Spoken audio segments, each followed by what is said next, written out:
A'udzu billahi minasyaitonir rajim.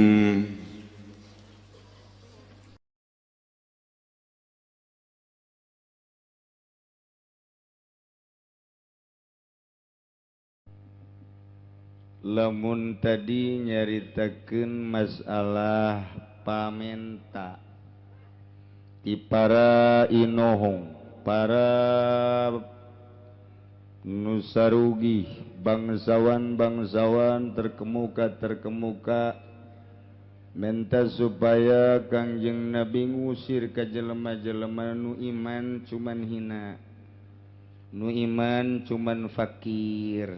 Tah eta teh jadi fitnah. Berarti diteropong horenganan ieu kasugihan teh harta ieu bibit fitnah. Kamuliaan, kaagungan eta horenganan bibit fitnah. Sehingga nu nimbulkeun fitnah teh horenganan harta supaya dijadikan ku Kangjeng Nabi jurang pemisah antara kaum bangsawan, kaum hartawan, antara nu mulya jeung nu sugih teh supaya aya jurang pemisah jeung anu fakir. Hampir Kangjeng Nabi terpancing ge lain naon, harapan Kangjeng Nabi susuganan ieu para bangsawan nu marulya nu sugih teh harapanana supaya asup Islam. Sehingga Kangjeng Nabi teh lantaran manusia jadi timbul manusiawina, hampir Kangjeng Nabi teh ieu kahasut. Ngan kulantaran Kangjeng Nabi mamasum langsung turun malaikat Jibril negar Muhammad ulah dijadikan jurang pemisah gara-gara harta. Ulah dijadikan jurang pemisah antara jelema fakir nu iman ka anjeun jeung ka Gusti Allah ku sabab hina fakir ulah datang ka kuari horenganan harta teh ngajadikeun fitnah sok jadi jurang pemisah boro-boro jeung deungeun-deungeun sarumpun jeung sadapur bae urang teh sapejit keur masih keneh sararusah mah beu sareundeuk saigal sapihanean hiji rokok ge babarengan jeung dulur barang kakak melejit, wah boga kesempatan di pabrik.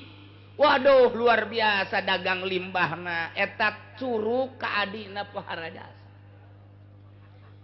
Curug teh ka adina cak aing geus sia nuturkeun aing sama tengah jeding sih gas. Sia-sia aing. Geus kuat. Dijadikeun jurang pemisah harta teh padahal mah sapejit. Teu wauh kuari manu jadi kakak kajuna jadi lantaran mobilna mewah, imahna mewah, ku batur diagung-agung, dikaya-kaya, dipuja-puja di raja-raja, dulur teu wauh kuari. Ieu mah di ditu, ieu mah di Vietnam. Kos kitu eta mah. Di urang mah teu paling ge, paling berbau-bau Vietnam. Kos kitu eta. Kamari mah kamari ieu bakeur carita sapejit bae masyaallah kacai jadi saleuwit ka darat jadi salogak sareundeuk saigal sapihanean lantaran jadi dulur barang kuari jadi DPR teu nyileuk sabelah mata teu wauheun ka dulur teh berarti jabatan DPR sumber fitnah. Beuh kamari ieu mah sia dulur aing ieu batur aing ieu sobat aing ieu karib aing geus jadi bupati kuari teu wauh saeutik-eutik acan hating tah geus bahasa hating tah bahasa hating tah bahasa mana tah hating teu wauh saeutik-eutik acan mun eueuh hatingan rada deres mah hating masyaallah teu wauh beuh kamari mah babarengan jeung urang geus barang jadi bupati geus teu wauh berarti jabatan bupati eta jurang pemisah antara dirina jeung masyarakat. Jadi lain ti kuari orang ti baheula nu mantak aya permentaan ge ti kaum-kaum hartawan, ti di kaum-kaum nu mulya ka Kangjeng Nabi unggal kami kadinya maneh anjeun Muhammad keur babarengan jeung nu miskin jeung nu palalakit kami ribet asana deuk kadinya na wayahna coba usir heula sakedeung kami deuk asup kadinya Kangjeng Nabi hampir ta eta teh fitnah berarti geus tu jadi sumber fitnah teh hiji harta nomor kadua jabatan datang ka kuari tah mah kos kitu gede teuing bupati mah RT. Aduh, kerjaan jadi RT mah biasa bae. Waduh, bareng jadi RT, masya Allah. Ngomong lagi, siap tuh sopan. Emang aing naon pan aing teh raja di dia. Ambo, raja koang-koang.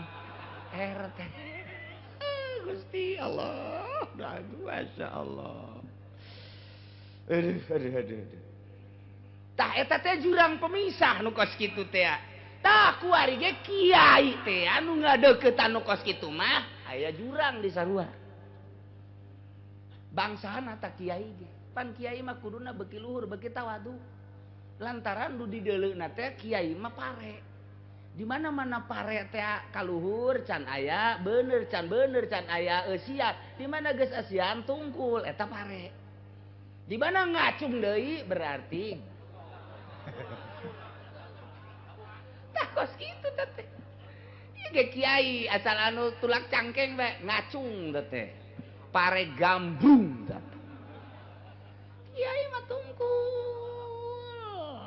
ulah asa aing berarti ilmu nu aya di kiai teh dipake takabur jurang pemisah ilmu profesor mah jeung doktor jadi jurang pemisah ge ku ilmu na meujeuhna emang parantina teh mah emang teh mah jadi suluh neraka ieu bakalna ai kiai mah pan kiai mah lain deui urusan akhirat kok jadi takabur nah ieu kiai ge dibere ilmu teh lain beuki deukeut ka Allah beuki jauh ka Allah ilmuna bakal jadi siksa fitnah teh dunia jadi fitnah jabatan jadi fitnah agung ilmu jadi fitnah nah iyalah sumber fitnah nu mantak ulah Muhammad ulah didengi kahayang-kahayang jeung permintaan-permintaan tokoh-tokoh masyarakat tokoh Mekah kos kitu anjeun bae jeung nu palalakir jeung nu miskin sok anjeun bae eta mah geus jelas imanna ka Allah jeung ka anjeun itu bacan jelas nu mantak Kangjeng Nabi wa yuhibbul fuqara wal masakin wa yajlisu ma'hum ya Allah wa yusayyi'u janaizahum wala yahkiru fakiran adqahul faqra wa aswa Kangjeng Nabi cintain resepeun jasa ka fakir miskin komo setelah ditegor ku Gusti Allah Subhanahu wa taala mantak kiai mah tetep bae kuno jeung nu leutik bae asal kiai geus berpaling kuari kanu gede nu leutik ditinggalkeun moal kebel deui kiai dinonaktifkan kiai guru leutik kiai insyaallah dia undang ngariung ku fakir mah duh waktu jagana waktu barang diondang ku nu sugih mah waktu ge diaya-ayakeun bisa dengan bisa cenah mareng geus gampang itu mah dibadalkeun bae ka nu sejen waduh lantaran nu kadeleuna RP mah geus tinggal ditungguan we teh kiai kos kitu mah tah moal kebal deui tah ieu teguran ti Gusti Allah alhamdulillah Kanjeng biasa deui stabil deui nah wa kadzalika fatanna ba'dahum bi ba'd kitu kene fitnah-fitnah nu tadi dicaritakeun teh fatanna kami nyoba ceuk Gusti Allah ba'dahum ka sawareh manusia bibadin nu mulya dicoba kuno hina nu sugi dicoba kuno fakir nu gagah dicoba kuno lemah maksudna dicoba teh dicoba kuari kumaha cara menghadapi situasi baheula mah situasi dakwah Kangjeng Nabi antara iman ka Allah jeung ka Kangjeng Nabi teh heulaan mana nu mulya jeung nu hina nu sugih jeung nu fakir anu gagah jeung nu lemah nu mantakbian qadimnahu ku kami ayeuna mah ceuk Gusti Allah teh ieu dimusabaqahkeun dilombakeun diheula-heula ilal imani kana iman dicoba-coba heulaan mana antara nu mulya jeung anu hina imana ternyata heulaan nu hina heulaan mana anu sugih jeung anu pakir ieu imana ternyata heulaan anu pakir heulaan mana coba nu boga wawasan nu boga jabatan jeung jelema biasa-biasa horenganan heulaan jelema biasa-biasa panderi jelema nu marulya mah percis mun urang ngabangun masjid di lembur urang ngabangun masjid di lembur variasi jelema teh aya nu sugih-sugih di lembur urang bae nu setengah sugih aya anu handap nu handap mah pohara sambutanana surak lagi luar biasa setuju anu sugih mah setuju geus kasieun nanti heula ketika cek panitia teh kumaha ku urang ku ari mah lamun ditulis make kelas kira-kira kelas 1 kelas 2 kelas 3 1 juta teh nu pake setuju kabeh tinggal nu sugih ulah kitu sedekah mah besi teu ikhlas geus kasieun nanti heula bae lah atuh sadatangna bae sedekah mah sok make tulisan-tulisan kos kitu geus ulah pokona samerena bae nu pakir mah setuju bae nu susah mah setuju bae nu sugih nu teu setuju mere ngider kuari RT kawan nu pakir mah nu 100 nu 200 nu 1000 nu 10.000 sabogana nyana be geus indah jasa tuh nu sugih mah mere leutik isin mere gede hook ya bujangna didinya kemana bapak Pak Haji ja tadi naik motor bener ya je emang terjauhan dia poeng ngider jangan jajana tadi naik motor padahal mah aya di handapun bale nyiksa awak coba aya RT ngider aya di handapun bale naonan coba je nyana ngintip RT geus berangkat hakara kudang deui nginum teh botol blon teh coba eta nu sugih kepergok aya di arep-arep cek nyana di kamari bisa nu sugih mah kos gitu bari kenal di masjid ieu keramik kurang sabaraha kurangna atuh jak geus kumpulan kabeh ieu mah kurangna 100 meter deui hayu bae heulanan ke ka kurangna Pak Haji pokona ke kurangna Pak Haji geus hayu bae heulanan batur mah eta gampang sakitu 100 meter ieu nyana naekeun geus beres tinggal 50 meter hayu teruskeun heulanan Pak Haji tinggal 10 meter deui lah aing mah kagok 10 meter mah sararia bae heulanan ke aing mah nu gede atuh nu leutik henteu nu gede henteu eta nu sugih di Vietnam eta lah masyaallah nu pakir kos sekarang itu siap boga duit teu boga duit tanaga nu pakir masyaallah aya nu sugih ya Allah ieu mah sakadar lolobana sok aya nu kitu aya nu teu bae nu sugih iyalah baheula dicoba ku iman ka Allah iman ka Kangjeng Nabi Muhammad sallallahu alaihi wasallam ternyata heulaan nu pakir batan nu sugih heulaan nu hina batan nu mulya heulaan anu lemah batan anu kuat iyalah fatanna ba'dahum bi ba' maksudna liyaqulu wa haula'i manallahu alaihim min bainina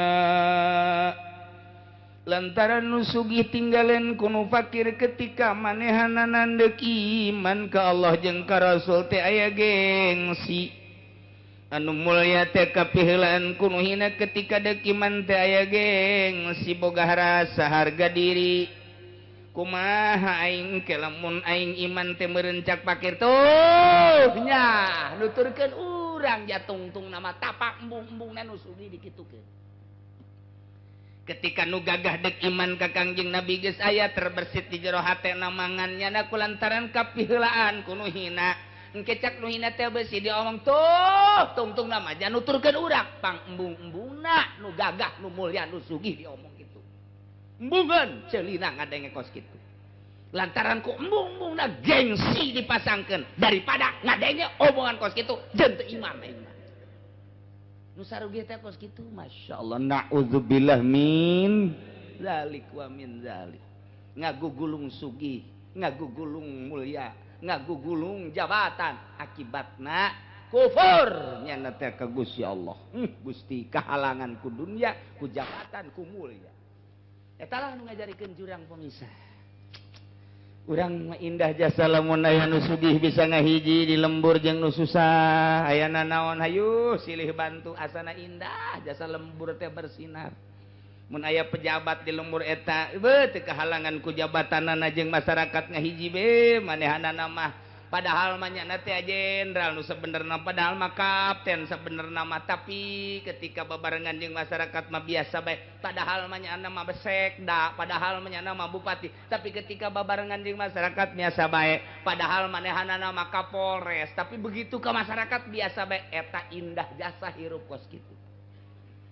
Ieu mah lain kitu Pak. Heuh, mana sia? Teu nulu-nulu ka aing pan aing lurah. Goblok teu budak. Deuleu meureun lurah aing ieu. Deureuh sama lurah mah. Hai, ka mana sia? Ka ditu mah haji. Mang haji kiai. Deuleu meureun aing kiai di dieu. Teu kadeuleu Gus ya. Menta rokok tuh. Jare tungtungna teh kiai blon. Eta kiai Golkar. Dulai Golkar moal atuh. Kajenting hayang 1000 hayang moal menta lamun lain kiai Golkar.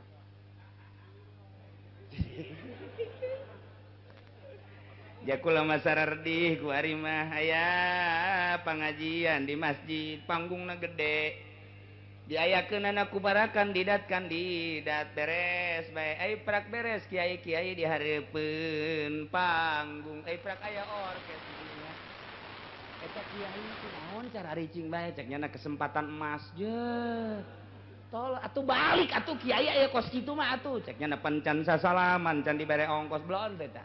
Nah iyalah kiai Golkar teh kos kitu taram teh habak kiai kos kitu. Aing mah gila ngeliat kiai kos kitu eta. Masya Allah teu boga harga diri. Jibara duit sih di ongkosanana. 100.000 naon hartina 100.000? 500 cenah 500.000 balikeun ka baso beak. Buku 1 juta cenah 1 juta. Ya Allah, naon hartina 1 juta. Otakna kudu diseuseuh ka kiai kos kitu. Itu masalah gua redat. Aya kos itu balik. Geus ulah kudu sasalaman. Cenah teu boga duit, lempang. Ye cenah capek tuh momongan sia kunaon ka dinya. Aduh. Ya kula mah sedih jasa kula. Liwatak macet. Aya naon eta? Oh, ja itu mah kiai mah lulu ja make udang-udang. Di dituna aya anu keur masyaallah, happy. Keur nyanyi si Iteung, ya Allah. Akibatna nu sararugi jeung anu gararagah teh ngomong bariin keur manehna lamli akibat liakulu.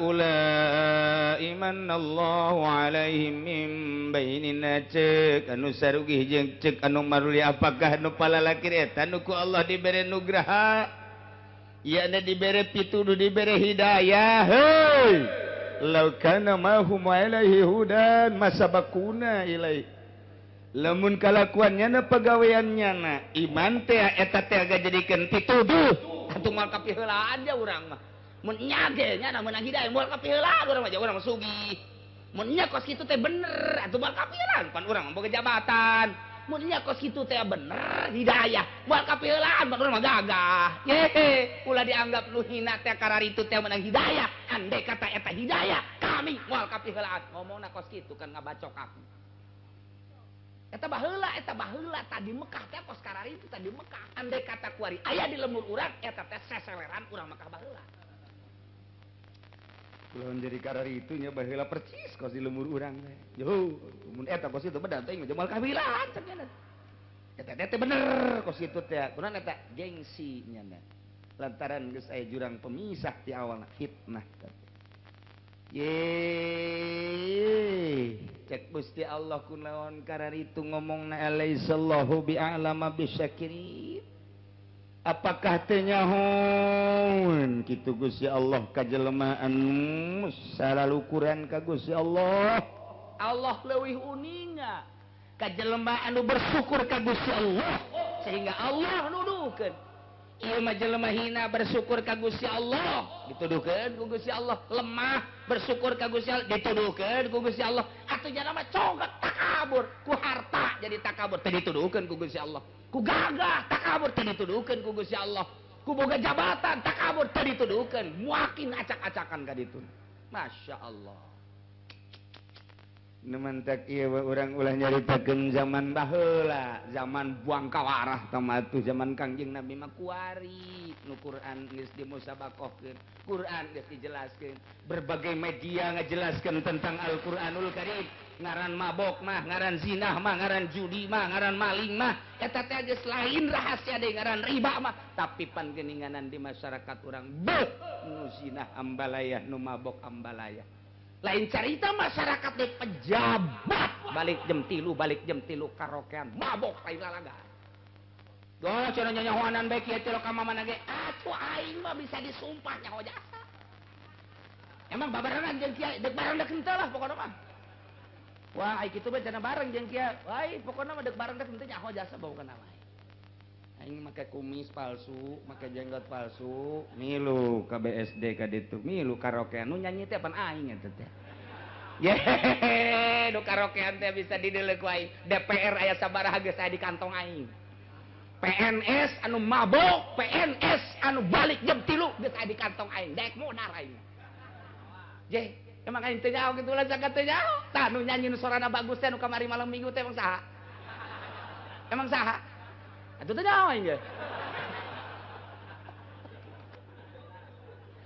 Sing hade besi aya nu sosokna kos aing, para DPR, para pejabat sing hade.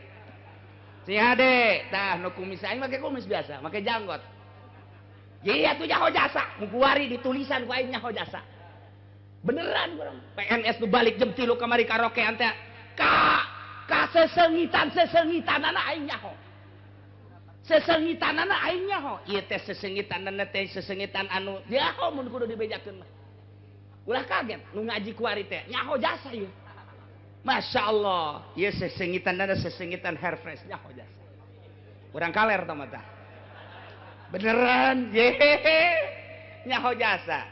Nu urang belah kulon saeutik nyaho jasa Golkar ya mah terus terang bae Golkar. Sesengitanana waduh luar biasa istimewa jasa. Naon ieu sesengitan amal bejakeun lah. Ka sesengitanana ka ambeu waduh. Nu ieu kieu nyanyina aya nu ngeunaheun aya nu henteu nyaho. Digagalendotan ku awewe nyaho. Mabok nyaho jasa. Ah cenah nyanyahoanan datang ka imah aing. Ku aing dibejakeun, manya kudu dibejakeun di dieu mah. Ya, atuh aing bajar batur beureun. Ieu mah dibejakeun soteh ulah-ulah rakyat nu nyekel nagarana model kos kitu. Nu nyekel nagarana model kos kitu. Matak tinggal urang ngadoakeun bae mudah-mudahan para pejabat dibere hidayah ku Gusti Allah. Ulah jadikeun jurang pemisah eta jabatan jeung harta teh. Allah Maha Kawasa, toel Gusti ja eta teh bapana mah Ki Haji. Nyanana ge geus jadi haji umroh sabaraha kali sebenarnya mah. Nyaho jasa Gusti pangloelkeun ka pejabat tah DPR teh eta. Lain rakyat bae kabeh acak-acakan. Kunaon dia? Horeng seseleran baheula. Aha ulai manallahu alaihim mim bainina. Oh lu kitu horenganan anu dibere anugerah. Heuy, lamun cacak-cacak nu kitu hidayah kami moal kapiheulaan ja kami teh kapan sugih. Harta aya di kami, manya kapiheulaan ku maneh. Jurang pemisah harta. Hei, mun kos kitu hidayah buat kabilaan, pan aing mah boga jabatan. Jabatan jadi jurang pemisah. Baheula, ieu mah baheula. Kunaon kuari jadi leuwih kedek. Masya Allah, alaihissallahu bi'a'lama bisa kirim. Tinggal cek DPR ja aing mah henteu, nu henteu mah henteu. Ngan nyana ngambeu mah geus. Nu henteu ge nu henteu ngambeu mah nyaho nyana geus.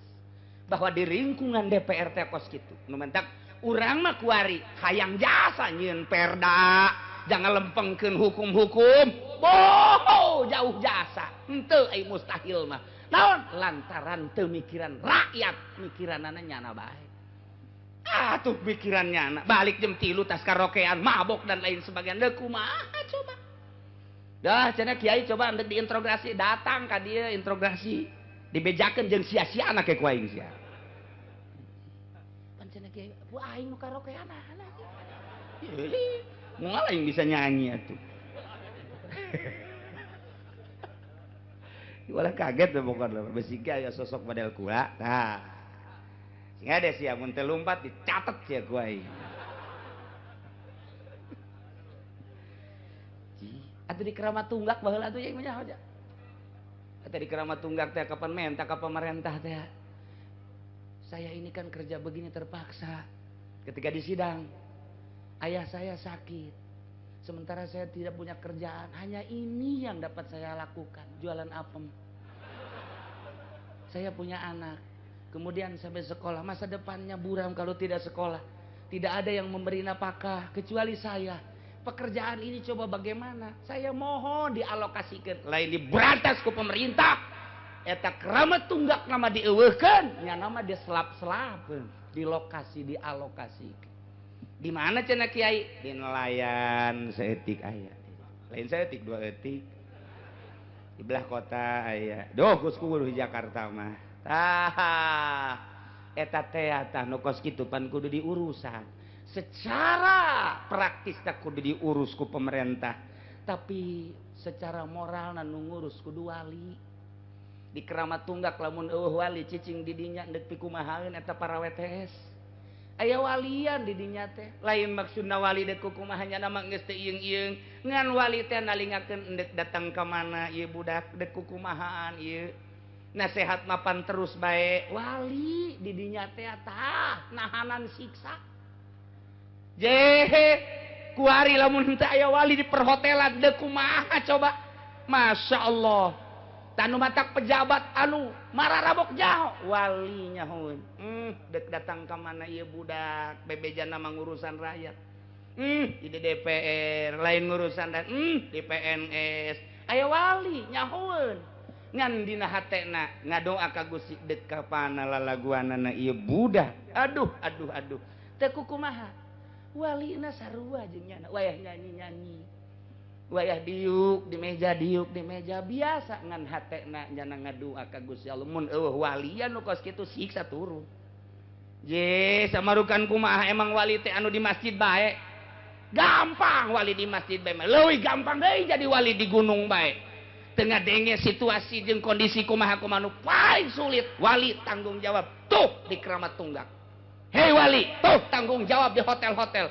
jeleban lawan mesum zina dan lain sebagainya nyana cicing dirinya akur jeung batur padahal hatena ka Gusti Allah mun eueuh nu kituan tsunami sia tah eueuh nu berpikir ka arah eta nu mantak kiai di Golkar kiai di Golkar kade ieu teh nasehataneun ieu teh wali ngamuk sia makan kumaha nyanyi biasa wali mah weh no problem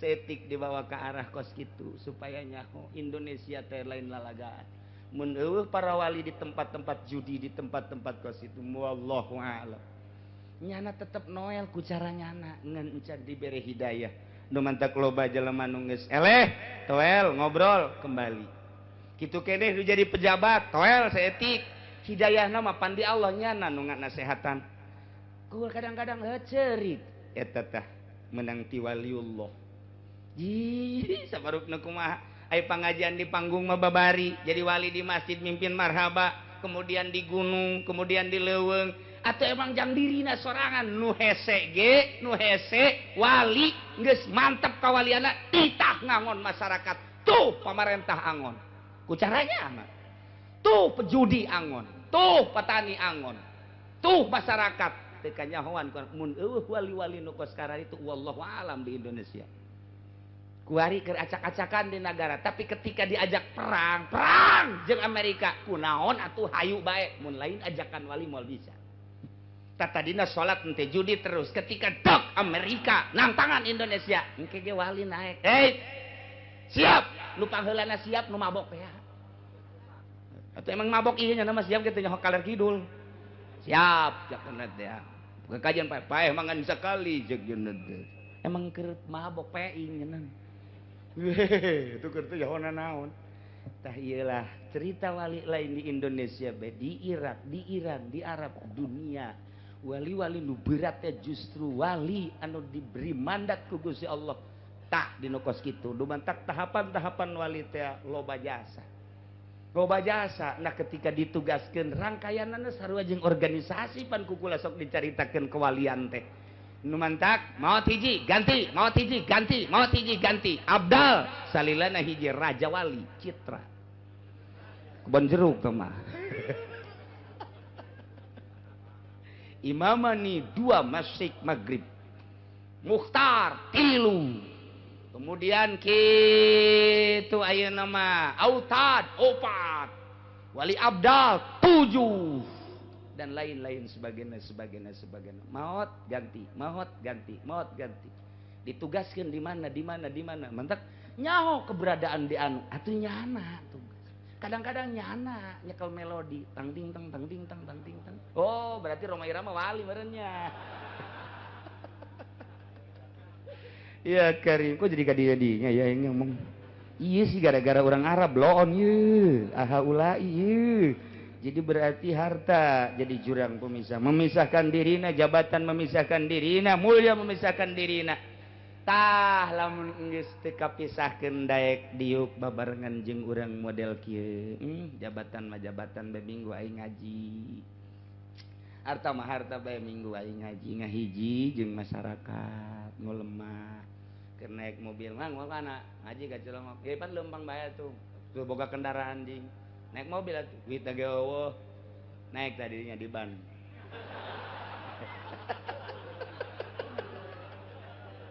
Masyaallah.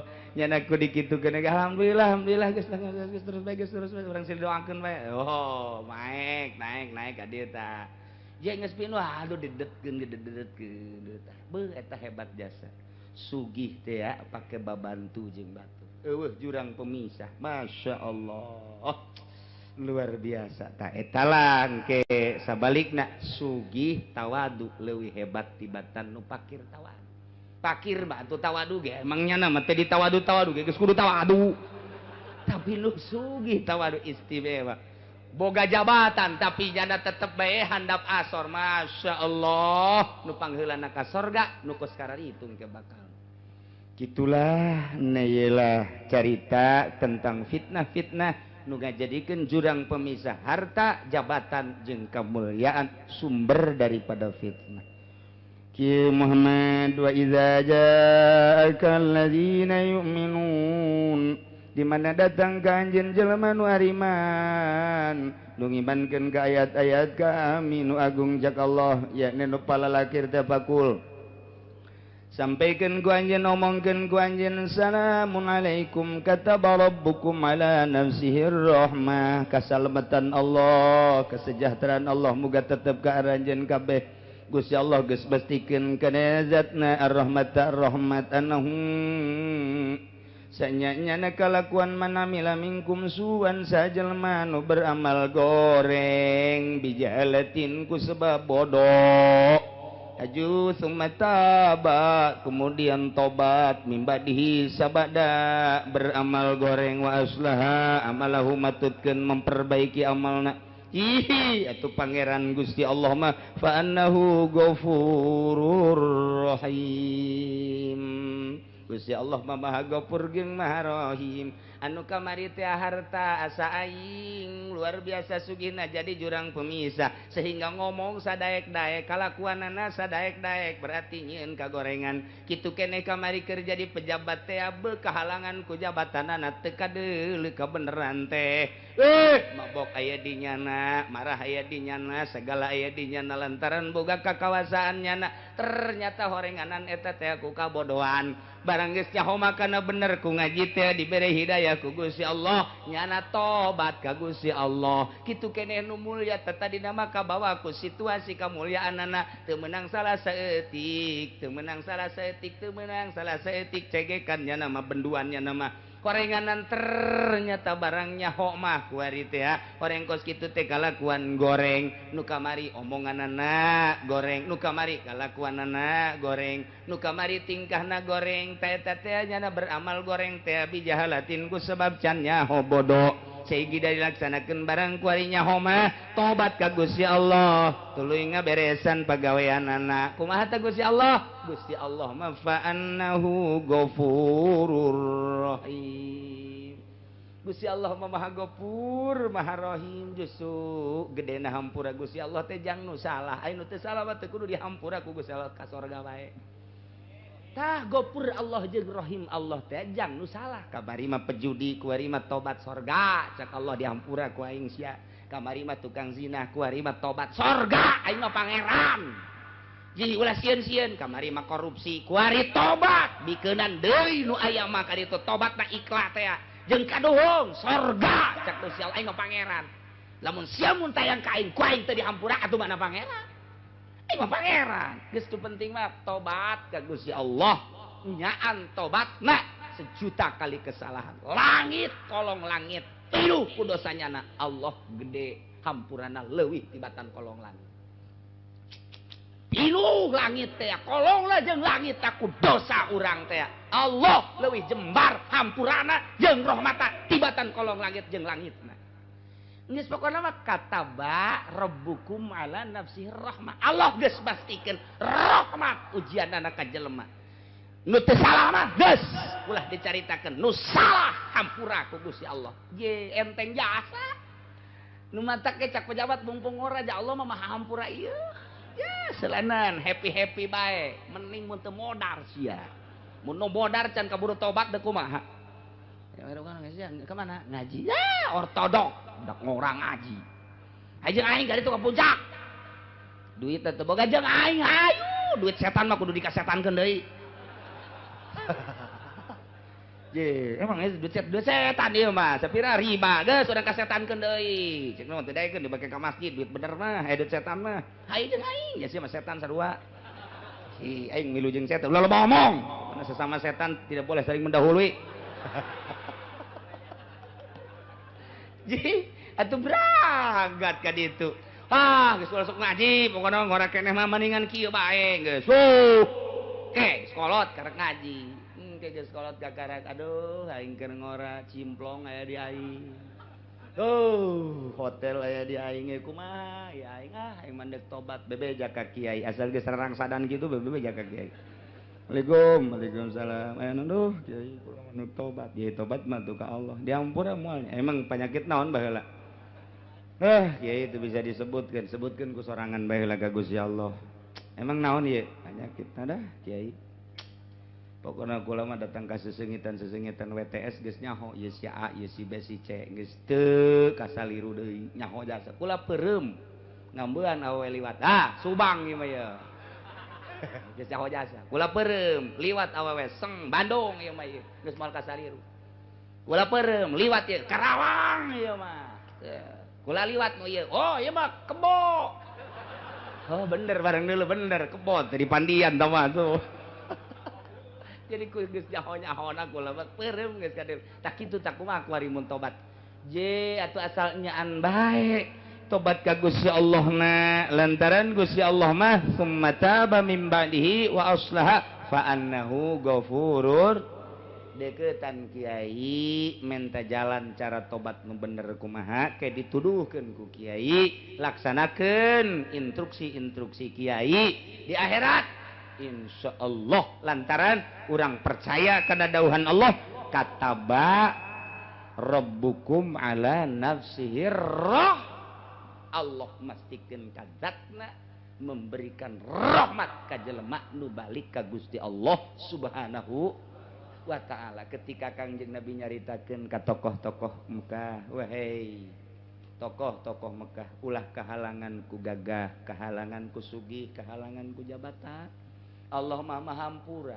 Kamari ngomong-ngomong aha ulai sok sadarkeun ku ari mah kasalahan eta dianggap bodoh kulantaran bodoh Allah mah maha hampura sok geura tobat dinasehatan ku Kangjeng Nabi tarobat panderi nu sugih asup Islamna imanna, panderi nu gagah imanna, panderi nu mulya imanna, tapi ujung-ujung nama buah barengan nu sugih, nu susah, nu gagah, nu lemah berangkat lai kalimatillah perang ngalawan musuh Allah asal geus ngahiji nu susah jeung nu sugih, nu lemah jeung nu gagah, rakyat jeung pejabat deuk kumaha ge pasti menang bae. Al Islamu ya'lu wala yu'la alaih kulantaran babarengan. Mudah-mudahan urang kabehan dibere bisa babarengan. Nu susah jeung nu sugih bisa babarengan, nu lemah jeung nu kuat bisa babarengan, rakyat jeung pejabat bisa babarengan dalam rangka nanjeurkeun agama Allah Subhanahu wa taala menuju Allah anu Ghafurur Rahim bi barakati Ummil Quran Al-Fatihah.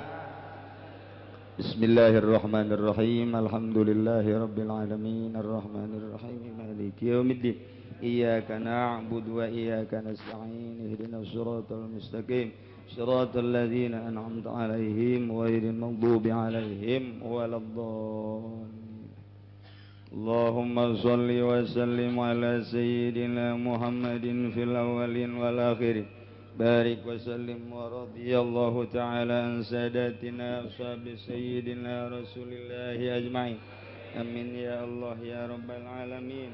اللهم اهدنا الصراط المستقيم اللهم اهدنا الصراط المستقيم اللهم اهدنا الصراط المستقيم صراط الذين أنعمت عليهم من النبيين الصديقين والشهداء والصالحين وحسن أولئك رفيقا ذلك الفضل من الله وكفى بالله عليما صل وسلم على جميع الأنبياء والمرسلين والحمد لله.